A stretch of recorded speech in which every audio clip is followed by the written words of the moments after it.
웃음이 살아 움직이는 교회 성도의 사랑이 넘치는 교회 섬김과 헌신이 기쁨이 되어 열매 맺는 아름다운 교회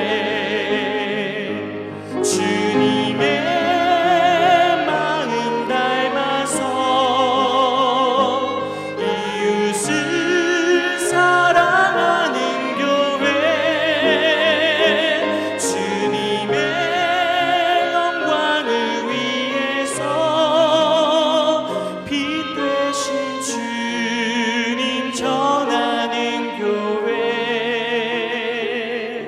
사랑의 불꽃이 활짝 피어나 날마다 사랑에 빠지는 교회 주께서 사랑하는 우리 교회가 이런 교회 되게 하소서.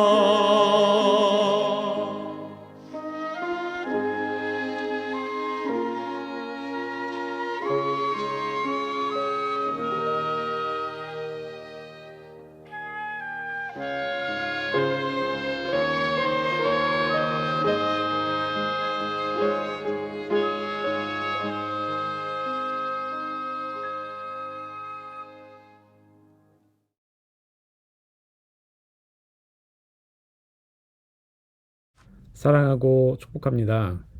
오늘 함께 읽을 말씀은 마태복음 16장 21절부터 28절입니다. 제가 읽겠습니다. 이때로부터 예수 그리스도께서 자기가 예루살렘에 올라가 장로들과 대제사장들과 서기관들에게 많은 고난을 받고 죽임을 당하고 제3일에 살아나야 할 것을 제자들에게 비로소 나타내시니 베드로가 예수를 붙들고 항변하여 이르되 주여 그리 마옵소서 이 일이 결코 주께 미치지 아니하리이다. 예수께서 돌이키시며 베드로에게 이르시되 사탄아 내 뒤로 물러가라 너는 나를 넘어지게 하는 자로다. 내가 하나님의 일을 생각하지 아니하고 도리어 사람의 일을 생각하는도다 하시고 이에 예수께서 제자들에게 이르시되 누구든지 나를 따라오려거든 자기를 부인하고 자기 십자가를 지고 나를 따를 것이니라. 누구든지 제 목숨을 구원하고자 하면 잃을 것이요 누구든지 나를 위하여 제 목숨을 잃으면 찾으리라. 사람이 만일 온 천하를 얻고도 제 목숨을 잃으면 무엇이 유익하리요? 사람이 무엇을 주고 제 목숨과 바꾸겠느냐? 인자가 아버지의 영광으로 그 천사들과 함께 오리니 그때에 각 사람이 행한 대로 갚으리라. 진실로 너희에게 이르노니 여기 서 있는 사람 중에 죽기 전에 인자가 그 왕권을 가지고 오는 것을 볼 자들도 있느니라. 아멘. 마태복음에는 이때로부터라는 어구가 2번 나타납니다. 이 어구는 마태복음 안에서 주제의 전환을 나타냅니다. 뭔가 이전과는 같을 수 없다는 것을 말합니다. 터닝 포인트에 이르러서 주님께서 드디어 드러내놓고 앞으로 일어날 일을 테이블 위에 올려놓으셨습니다. 고난을 받고 죽임을 당하고 제3일에 살아나야 할 것이 바로 그것입니다.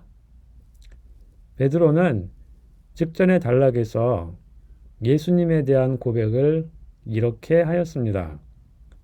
주는 그리스도시요 살아계신 하나님의 아들이시니이다.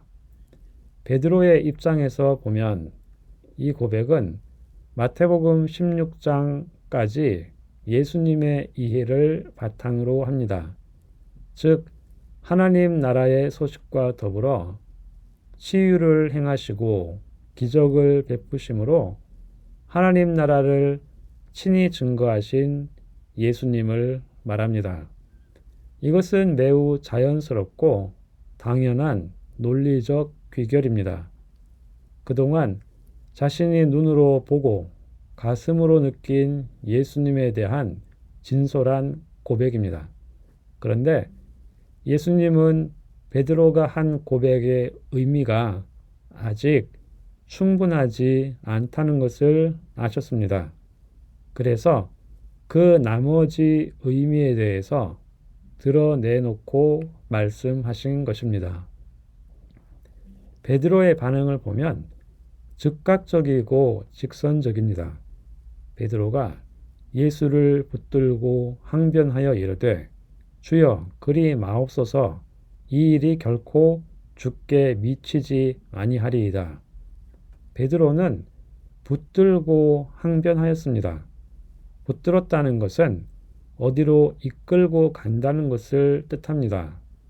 예수님께서 광야에서 시험을 받으실 때 마귀가 예수님을 이끌고 간 것과 같은 단어입니다. 항변하였다는 것은 꾸짖었다는 것을 말합니다.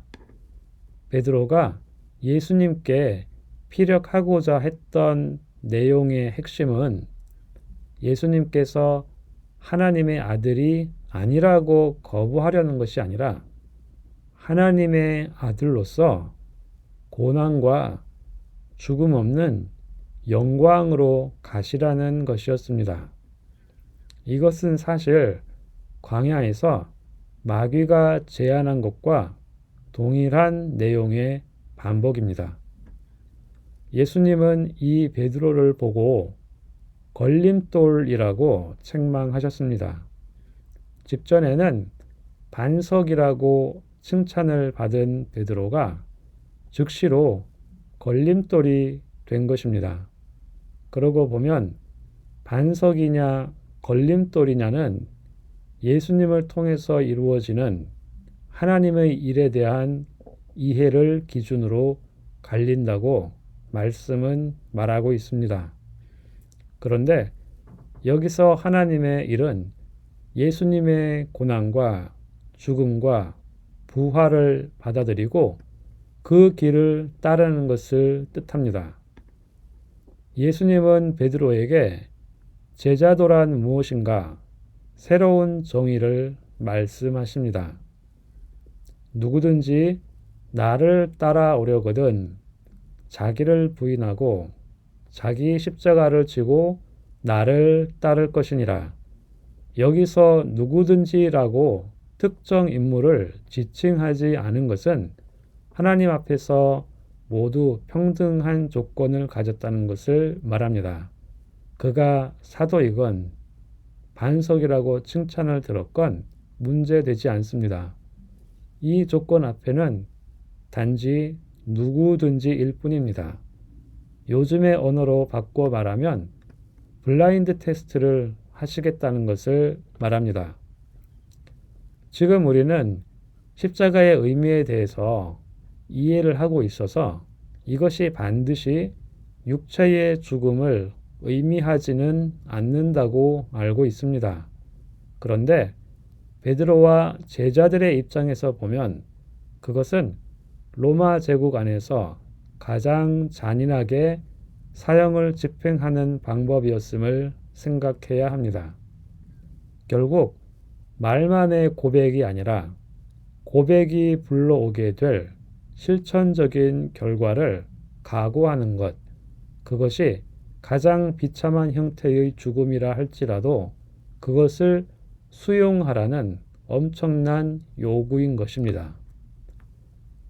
사랑하는 성도 여러분, 인생에 있어서도 이전과는 같을 수 없는 어떤 전환의 때가 있습니다. 마찬가지로 예수님을 믿는 신앙의 여정 가운데서도 우리 모두에게 몇 번의 터닝 포인트가 뜻하지 않게 다가올 수 있습니다. 그것은 각 개인마다 차이는 있을지언정 그것이 없을 수는 없습니다.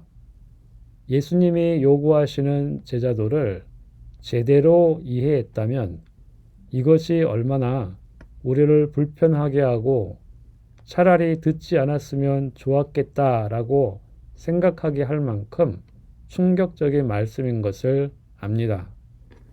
우리의 삶의 여정이 하나님 나라에 통합되려고 할 때 결국에는 한 번은 반드시 이 말씀 앞에 진실하게 반응해야 하고 이 반응에 따라서 이전과 이후의 삶이 같아질 수 없다는 것을 경험적으로 알게 됩니다.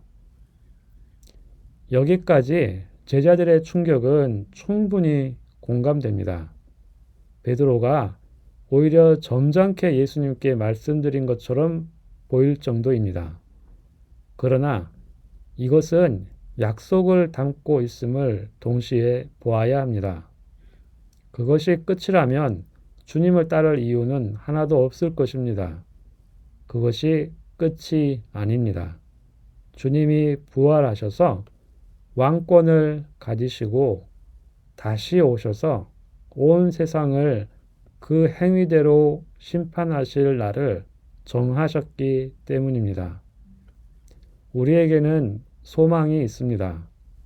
십자가의 죽음으로 상징되는 우리 자신의 욕망에 대한 죽음을 넘어서면 이 땅에서든 앞으로 도래할 새 하늘과 새 땅에서든 진정한 인간으로서의 만족과 하나님과의 친밀한 교제를 누리게 될 것이기 때문입니다.